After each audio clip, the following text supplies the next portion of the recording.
À 2h13 du matin, un message de ma femme est apparu sur la tablette de notre cuisine. Je déteste dormir à côté de lui après avoir été avec toi. Elle a prétendu que ce n'était qu'une blague. Alors j'ai invité l'homme à qui elle l'avait envoyé à dîner. Je m'appelle Dorian. J'ai 37 ans, je suis un homme et je vis à Denver, Colorado, dans une petite maison de ville en location avec un garage qui peut à peine contenir ma vieille Subaru et une table de cuisine que j'ai moi-même rénovée après avoir regardé trop de vidéos de bricolage le week-end. Je travaille comme technicien des systèmes de nuit pour un réseau hospitalier, ce qui signifie que la moitié de ma vie se déroule pendant que tout le monde dort. La plupart des nuits, je suis assis sous des lumières fluorescentes, portant un badge qui ne scannait jamais correctement du premier coup, buvant un café qui a le goût de carton chaud. Et répondant aux alertes des serveurs avant même que les médecins et les infirmières ne sachent que quelque chose ne va pas. Ma femme, Élise, avait l'habitude de plaisanter en disant que mon emploi du temps me rendait mystérieux. C'est comme si j'avais épousé un vampire avec une assurance maladie, disait-elle, appuyée contre le comptoir de la cuisine pendant que je préparais mes restes dans un récipient à 18h. Pendant des années, cette blague semblait affectueuse. Dernièrement, cependant, elle avait commencé à utiliser mon emploi du temps comme une preuve contre moi.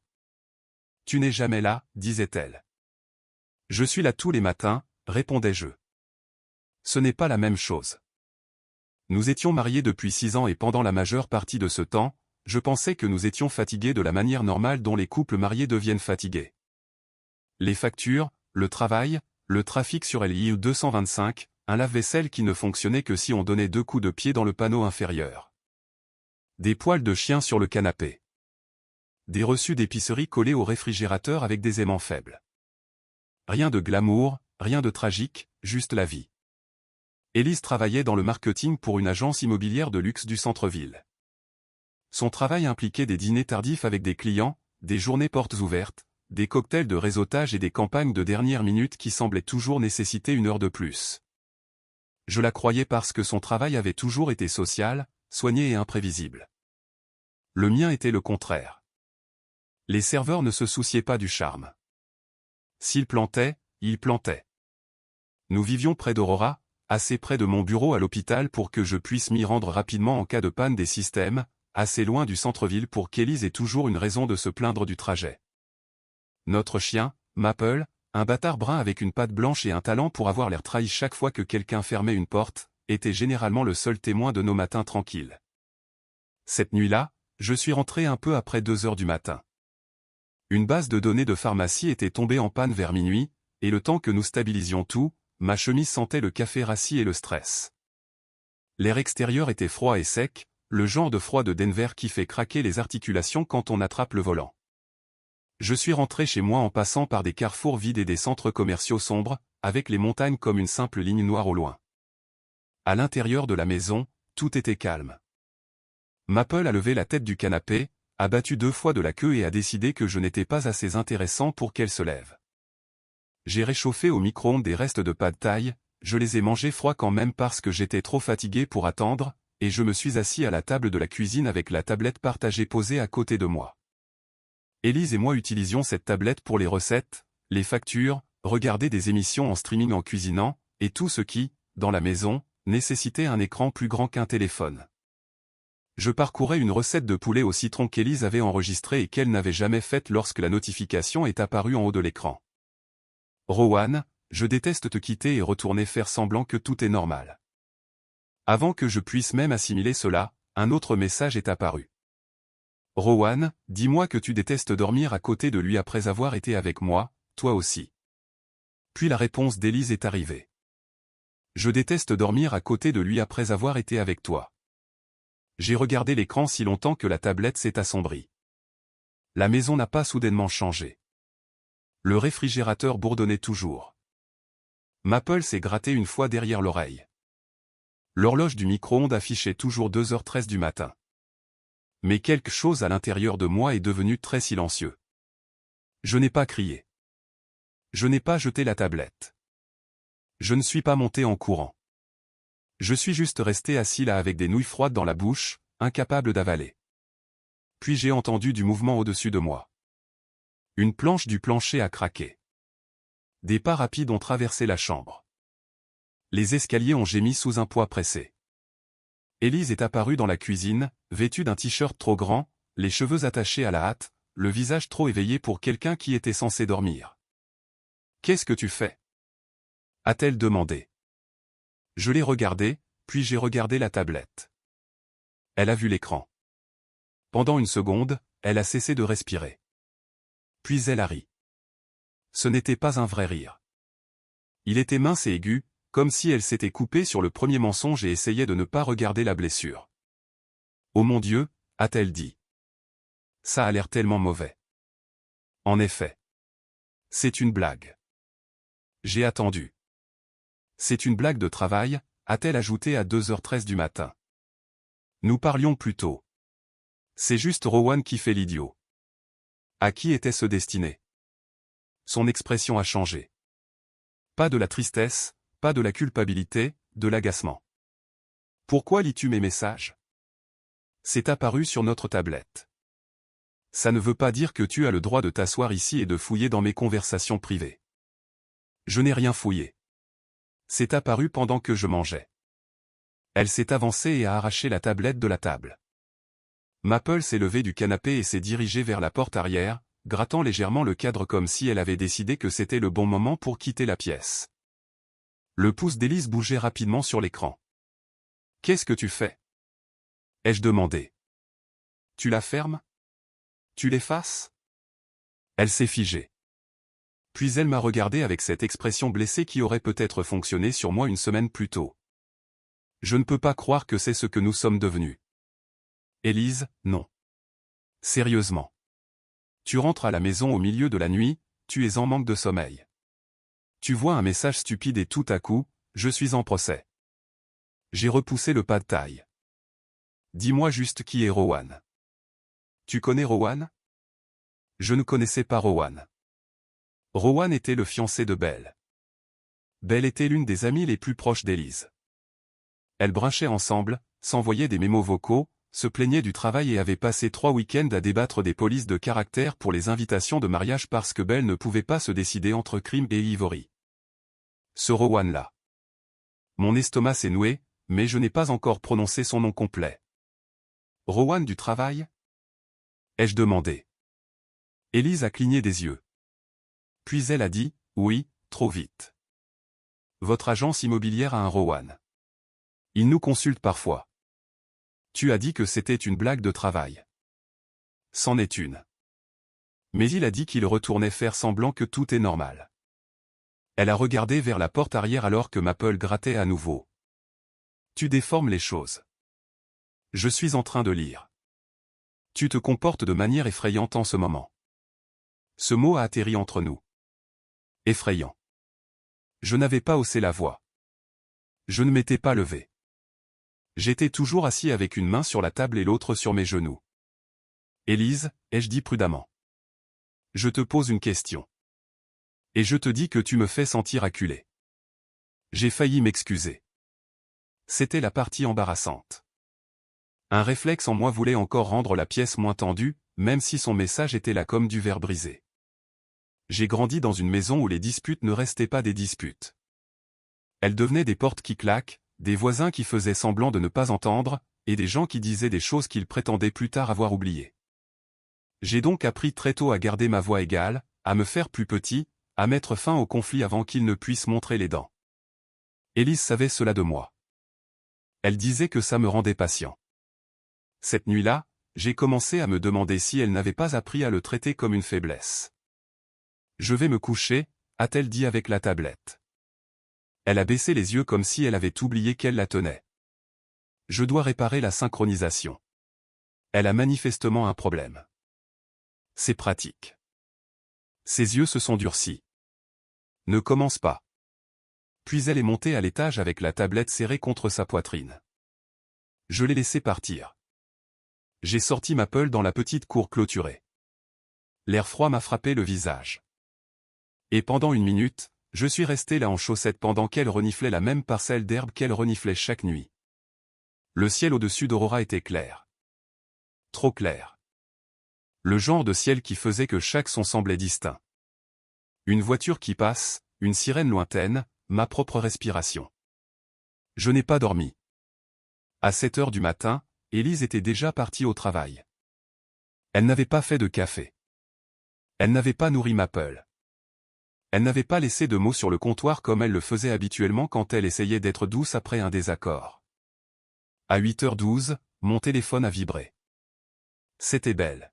« Et, ça va ?» Élise a dit que les choses ont été intenses la nuit dernière. Je me suis assis à la table de la cuisine, fixant le message. Puis un autre est arrivé. Elle m'a dit, « Tu te comportes différemment ces derniers temps. Je sais que le travail est difficile, mais s'il te plaît, ne lui fais pas peur. » J'ai lu cette phrase 3 fois.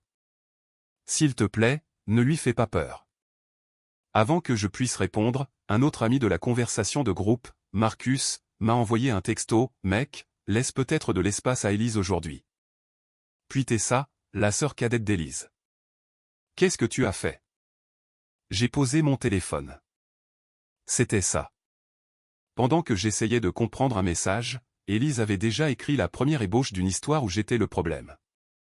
Je suis allé au travail cette nuit-là avec l'impression de marcher dans l'eau. Le bureau du réseau hospitalier avait une salle de pause avec des distributeurs automatiques qui avalaient toujours les billets d'1$ et des chaises qui semblaient provenir de la salle d'attente d'un dentiste. Vers minuit, mon collègue Miles m'a trouvé en train de fixer un tableau de bord de serveur sans cligner des yeux. Miles avait 41 ans, était divorcé et avait la voix calme de quelqu'un qui avait survécu à suffisamment de chaos pour ne plus être impressionné par cela. « Tu as cliqué sur la même alerte 3 fois, a-t-il dit. « Je sais. Tu prévois de la réparer ou de l'intimider ?» Je me suis frotté le visage. Il s'est assis en face de moi avec son café. « Qu'est-ce qui s'est passé ?» Je lui ai raconté la version épurée. Pas tous les mots, juste assez. La tablette, le message, la réaction d'Élise, les amis qui m'envoyaient des textos comme si j'avais fait quelque chose. Miles a écouté sans m'interrompre. Quand j'ai eu fini, il s'est penché en arrière. « Ne te dispute pas avec elle par texto. » Je n'en avais pas l'intention. « Bien. N'appelle pas ce type. Ne menace personne. Ne poste rien. N'essaie pas de gagner la conversation de groupe. Je n'ai pas 12 ans. » Je sais, a-t-il dit, mais j'ai entendu des adultes faire des choses de gamins de 12 ans quand ils sont acculés. J'ai détourné le regard.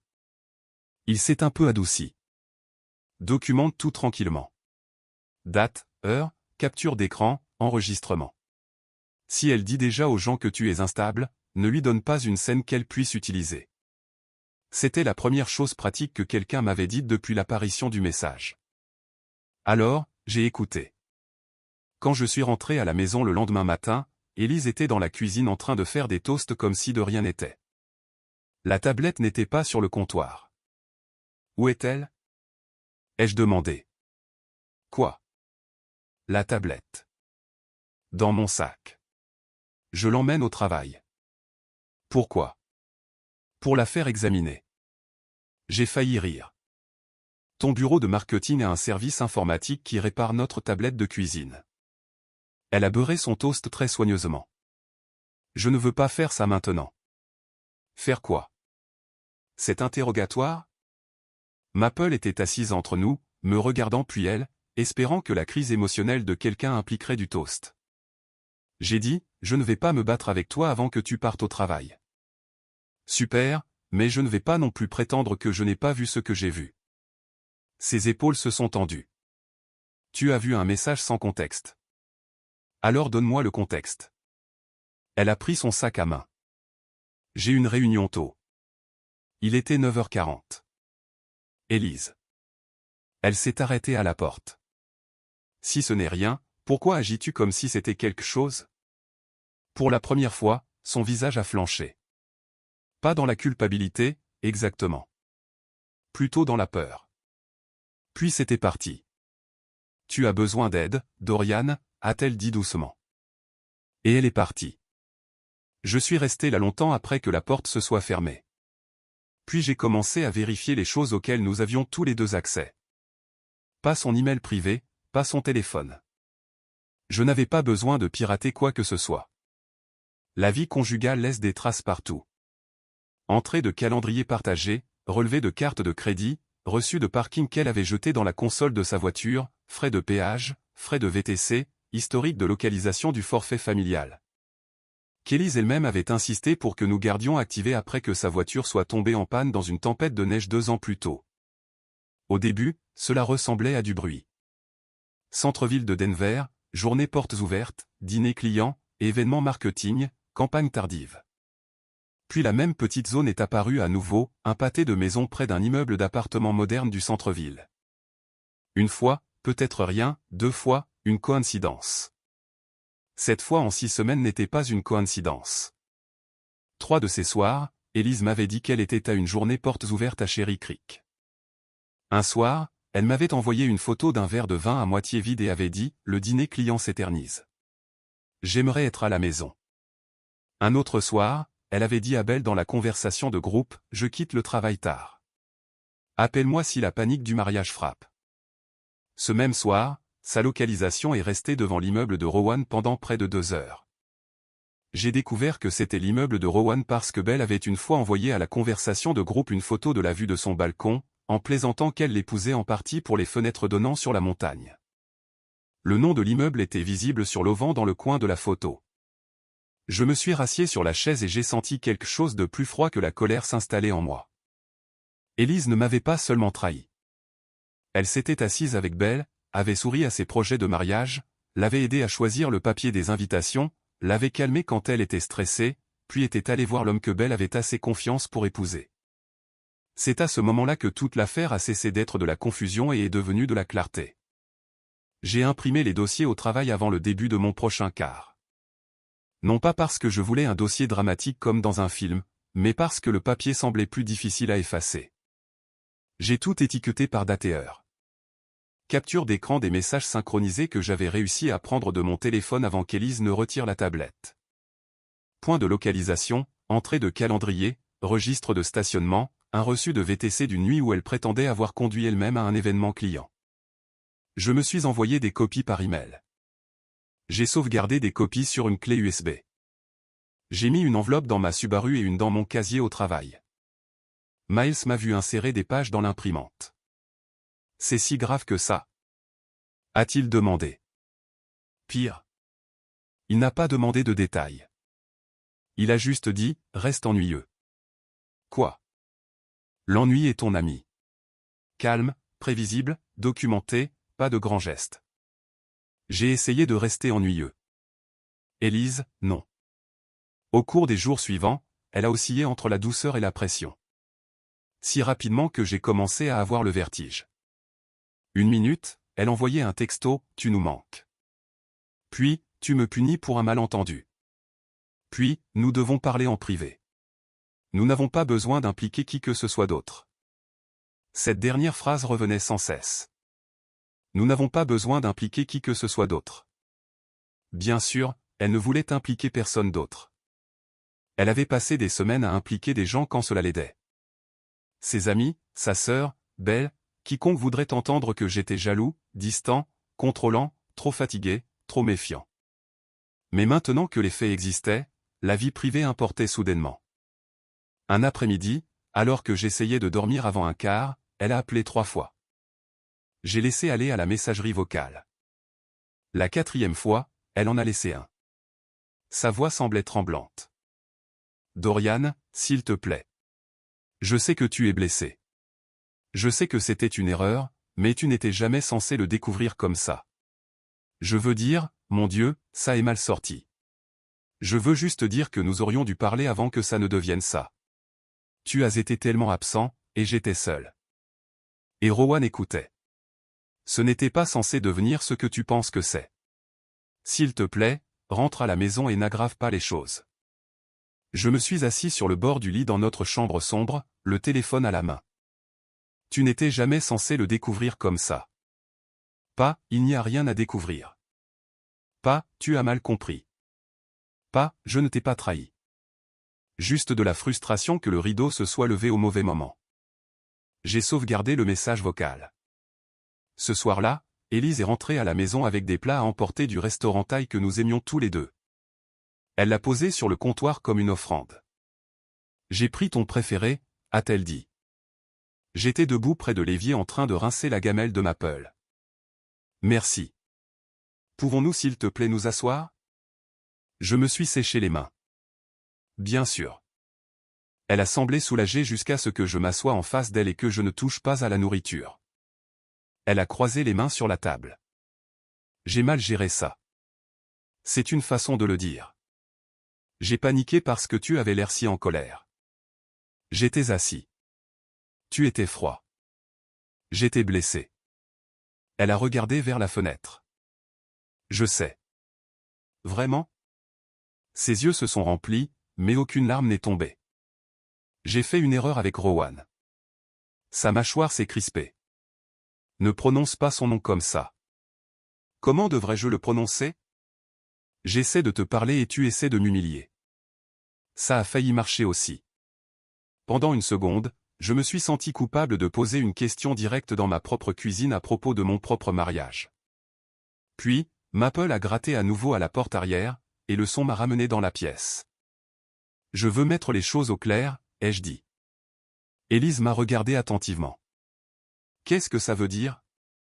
Tu as déjà dit aux gens que j'étais instable. Belle m'a envoyé un texto, Tessa m'a envoyé un texto. Marcus m'a envoyé un texto. Alors, mettons les choses au clair. Nous pouvons leur dire que nous avons eu un malentendu. Non, nous pouvons nous asseoir avec Belle et Rowan. Son visage est devenu impassible. Pourquoi Rowan serait-il là? Parce que tu as dit qu'il faisait partie du malentendu. Il n'a pas besoin d'être entraîné dans notre mariage. Alors pourquoi t'envoyait-il des textos à 2 heures du matin à propos de dormir à côté de moi? Elle s'est levée. C'est exactement ce que je veux dire. Tu transformes tout en accusation. Je demande un dîner avec mon ami et son fiancé. C'est bizarre. Pas s'il n'y a rien à cacher. Elle a détesté ça. Je l'ai regardé calculer. Si elle refusait, elle avait l'air coupable. Si elle acceptait, elle pensait peut-être qu'elle pourrait contrôler la situation. Finalement, elle a dit, d'accord, mais tu dois te comporter comme un adulte. C'est mon intention. Le dîner a eu lieu 3 nuits plus tard dans un restaurant décontracté de Denver. Le genre d'endroit avec des briques apparentes, des hamburgers hors de prix et des noms de bières locales écrits à la craie au-dessus du bar. C'était la suggestion de Belle. Elle a dit qu'un terrain neutre serait mieux, ce qui m'a indiqué qu'Élise avait déjà décrit notre maison de ville comme une scène de crime. Je suis arrivé en avance. Je me suis assis face à la porte, non pas parce que j'essayais d'intimider qui que ce soit, mais parce que j'avais besoin de voir les gens entrer. Mon enveloppe était dans la poche intérieure de ma veste. La tablette, récupérée du sac d'Élise après qu'elle l'ait finalement laissée en charge dans la cuisine, était à côté de moi. Je l'avais reconnectée au Wi-Fi et confirmé que le fil de discussion était toujours là, synchronisé d'avant qu'elle n'essaie de tout fermer. Belle est arrivée la première. Elle avait 30 ans, était soignée, tendue, portait un pull crème et sa bague de fiançailles. Elle m'a serré dans ses bras à moitié, comme quelqu'un qui serre un chien dont il n'est pas sûr qu'il soit amical. « Merci d'être venu, ai-je dit. » Elle s'est assise en face de moi. « Je suis ici parce que j'aime Élise, a-t-elle dit. Je sais. Et parce que je pense que ça a dégénéré. En effet. Elle a étudié mon visage. Elle a peur. Je suis triste.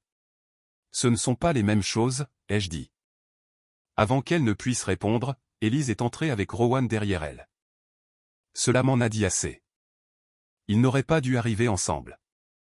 Il y avait 12 raisons qu'ils pouvaient donner pour l'expliquer. Le parking, le timing, la coïncidence. Mais la façon dont Élise s'est légèrement éloignée de lui au moment où elle nous a vus à raconter la véritable histoire. Rowan avait 38 ans, était grand, soigné, avec l'assurance détendue d'un homme qui pensait que le charme était une défense légale.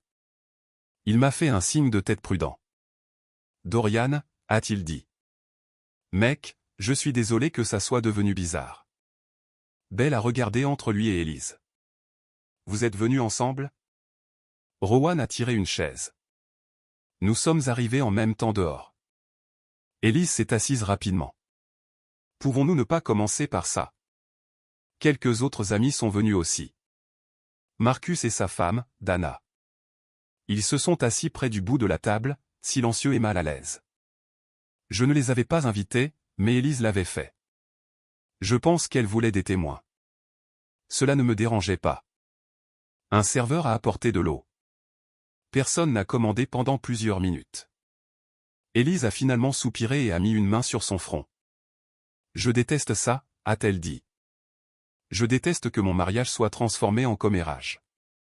Je l'ai laissé parler. Elle a regardé Belle. Dorian a vu un message qui avait l'air mauvais. Je lui ai déjà dit que c'était une blague entre amis, mais il a été sous beaucoup de pression au travail et je pense qu'il surinterprète les choses. Rowan a hoché la tête lentement comme un voisin concerné. Ouais, a-t-il dit. Je veux dire, j'envoie des textos stupides à beaucoup de gens.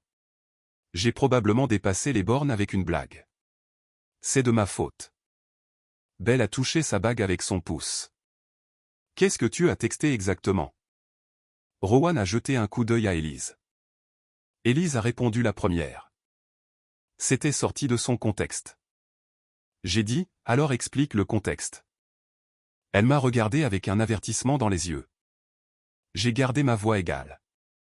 J'aimerais comprendre. Rowan s'est penché en arrière. Honnêtement, je texte à peine Élise. Tout ça est juste en train d'être monté en épingle. C'était la phrase que j'attendais. J'ai posé la tablette sur la table. Pas de façon dramatique, pas avec un claquement. Je l'ai simplement placée à côté des verres d'eau et j'ai tourné l'écran vers Belle. Élise, ai-je dit. Déverrouille-la. Son visage a changé. Je ne connais pas le code. C'est notre tablette. Je l'ai changée parce que tu envahissais ma vie privée. Belle l'a regardé fixement. Tu as changé le code. Élise a répondu sèchement, parce qu'il lisait mes messages. Ils sont apparus sur la tablette de la cuisine, ai-je dit. Rowan a ri une fois doucement. Allons, ça devient ridicule. J'ai entré le code. Élise l'avait changé, mais sans créativité. Son anniversaire. J'aimerais que ça me surprenne. Le fil de discussion s'est ouvert. Personne n'a parlé. Belle s'est penchée plus près. Je n'ai pas fait défiler loin au début. Je n'en avais pas besoin. Les messages visibles suffisaient. Rowan, je n'arrête pas de penser au parking. Élise, ne fais pas ça. Je suis à la maison. Rowan, avec lui. Élise, malheureusement. Rowan, dis-moi que je te manque. Élise, je déteste dormir à côté de lui après avoir été avec toi. Le visage de Belle est devenu pâle d'une manière que je n'avais vue qu'une seule fois auparavant, lorsqu'elle avait glissé sur la glace devant notre maison et avait essayé d'insister sur le fait que sa cheville allait bien. Élise, a-t-elle murmuré. Élise a tendu la main vers la tablette. Je l'ai reculée. Ne fais pas ça, ai-je dit. Rowan s'est avancé. Ce n'est pas ce que ça a l'air. Dana a émis un petit son au bout de la table. Marcus a baissé les yeux sur ses mains. Belle n'a pas regardé Rowan. Elle continuait de fixer Élise. Tu m'as dit qu'il agissait de manière paranoïaque.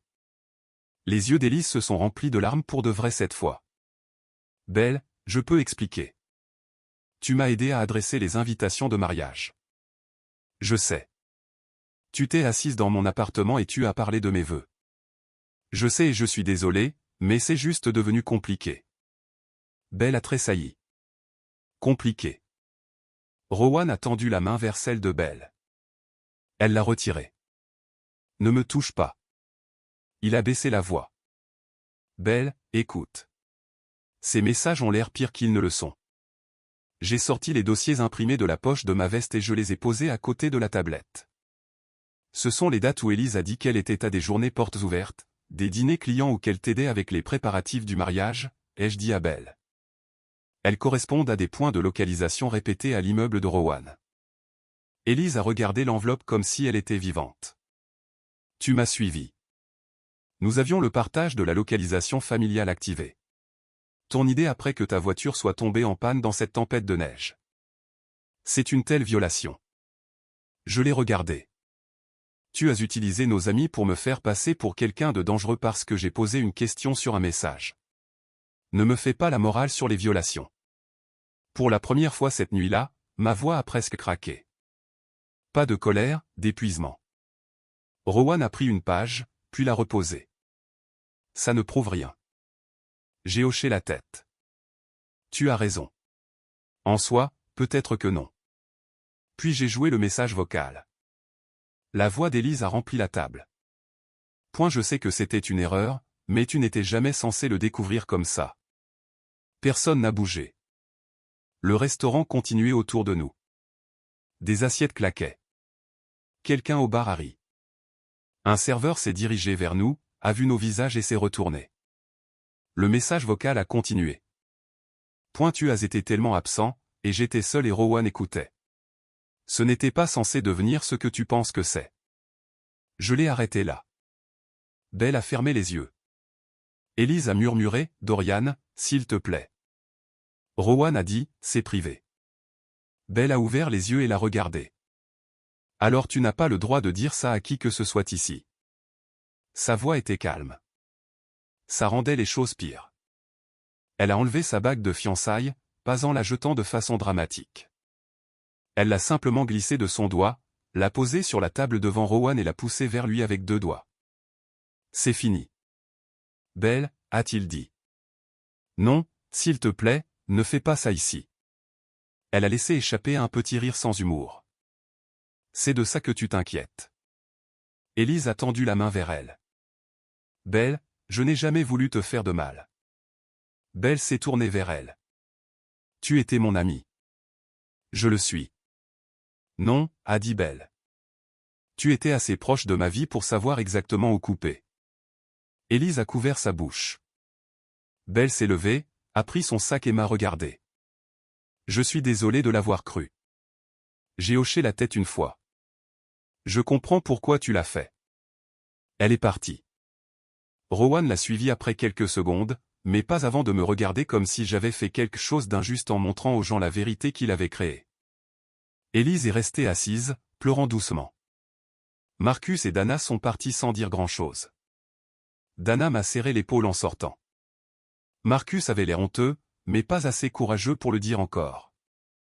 J'ai payé pour les eaux et l'apéritif que personne n'a touché. Dehors, l'air froid frappait fort.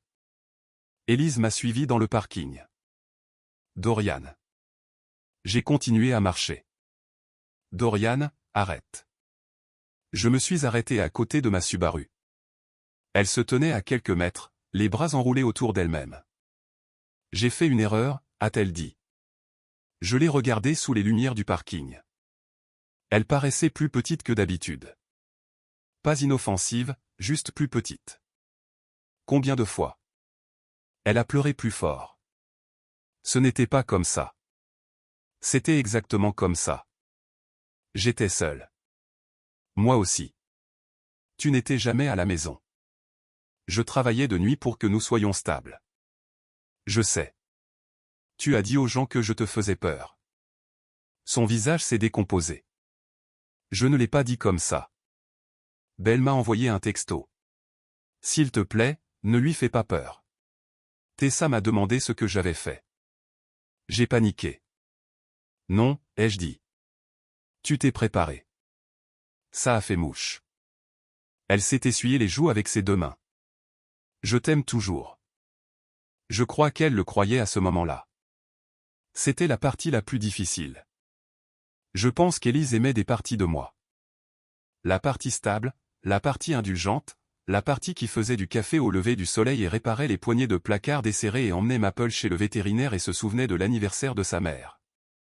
Mais elle avait aussi aimé l'attention, le secret, la version d'elle-même qui existait en dehors des conséquences. Et elle avait choisi cette version plutôt que moi. Je pense que tu regrettes de t'être fait prendre, ai-je dit. Je ne pense pas que tu avais l'intention d'arrêter. Elle a secoué la tête. Ce n'est pas juste. Non, ce que tu as fait n'était pas juste. C'est juste ce qui vient après. Je suis monté dans ma voiture. Elle a tapé à la fenêtre. Où vas-tu? Miles a une chambre d'amis. Tu me laisses ici? Tu es venu avec Rowan. Sa main est retombée. J'ai conduit sans musique, sans appeler personne, sans ce sentiment cinématographique de victoire. J'ai pleuré à un feu rouge sur Colfax si doucement que je me suis presque convaincu que je ne l'avais pas fait. Miles a ouvert sa porte à 23h40 en pantalon de jogging et un vieux t-shirt de Rocky. Il m'a regardé et s'est écarté. La chambre d'amis est prête, a-t-il dit. C'est tout. Le lendemain matin, j'avais 19 appels manqués d'Élise, 7 textos de Tessa et un long message de Belle. Le message de Belle était simple. J'ai mis fin à tout. Je ne sais pas ce qui va se passer maintenant, mais merci de m'avoir dit la vérité. Je suis désolé. Elle m'a fait douter de toi. Les messages de Tessa n'étaient pas simples. Qu'est-ce qui ne va pas chez toi? Élise est détruite. Tu l'as embarrassée en public. Appelle-moi. Puis, des heures plus tard, j'ai vu les messages.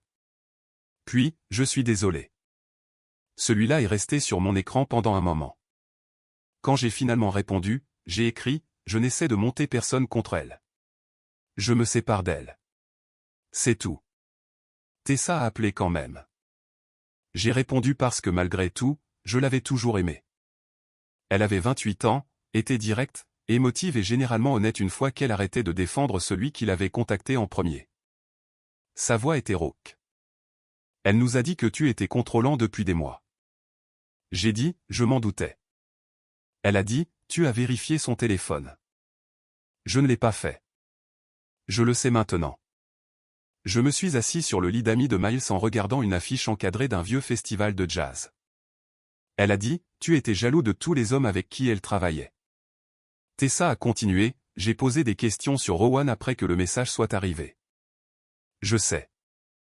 Un silence s'est étiré. Puis elle a dit, ma mère dit toujours que le mariage est privé et que tu n'aurais pas dû impliquer des gens. Elle a impliqué des gens avant que je sache ce qui se passait. Je sais, a dit Tessa à nouveau, plus doucement. Je lui ai dit ça. C'est là que j'ai réalisé que la fausse histoire s'effondrait, mais pas d'un seul coup. Certaines personnes se sont excusées, certaines sont restées silencieuses, certaines ont disparu parce qu'admettre qu'elle m'avait jugé trop rapidement aurait nécessité plus de caractère qu'elle n'en avait de disponible. La famille d'Élise s'est divisée en camps. Sa mère pensait que je devais pardonner discrètement.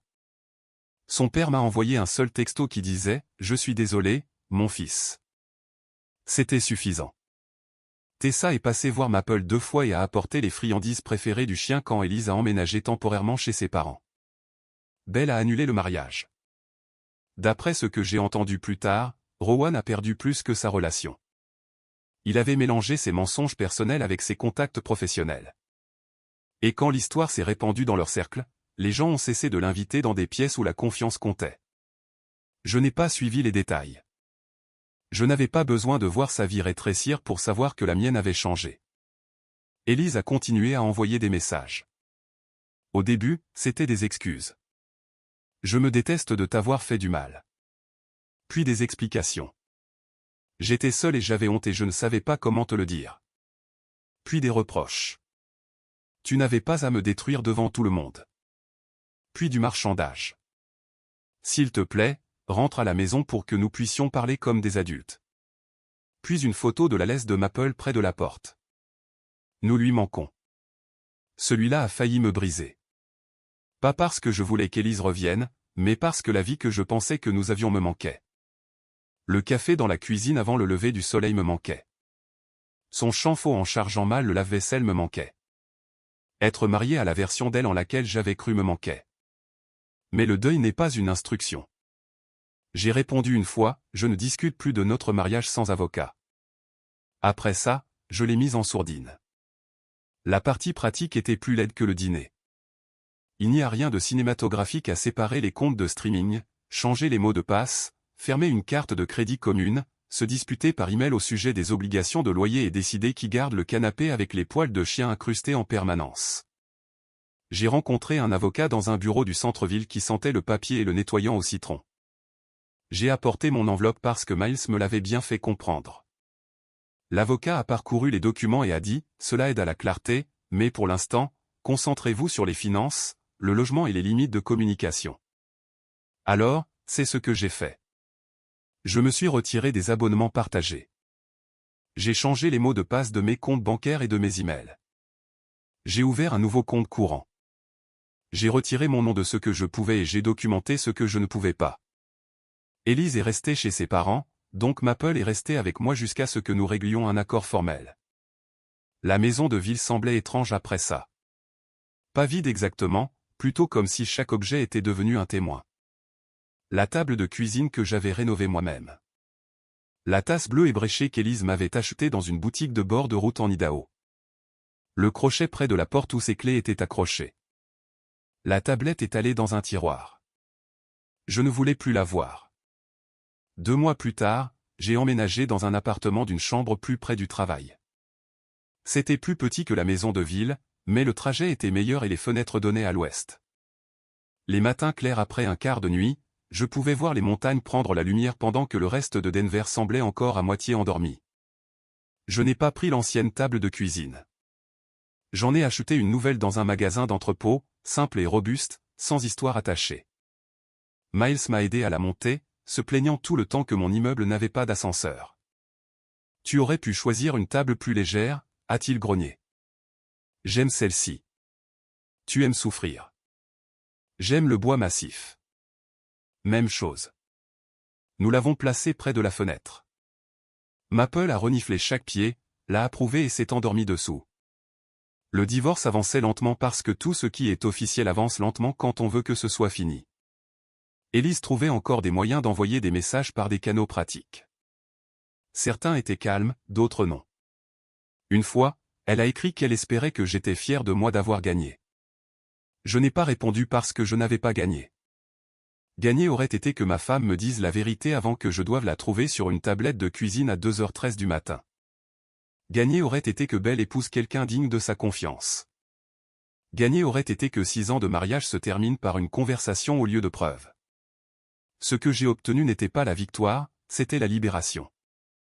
Il y a une différence. Lors de mon premier matin tranquille dans le nouvel appartement, je suis rentré du travail, j'ai nourri Maple, j'ai fait du café et je me suis assis à la nouvelle table pendant que la ville devenait pâle à l'extérieur de la fenêtre.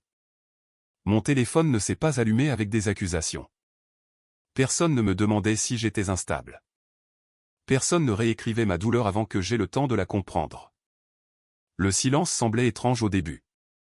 Puis il a semblé pur. Je pensais parfois à ce message, celui qui a tout déclenché. Pendant un temps, je l'ai détesté.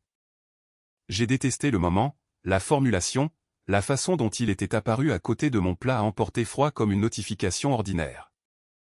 Mais finalement, j'ai cessé de le voir comme la pire chose qui me soit arrivée. La trahison avait déjà eu lieu.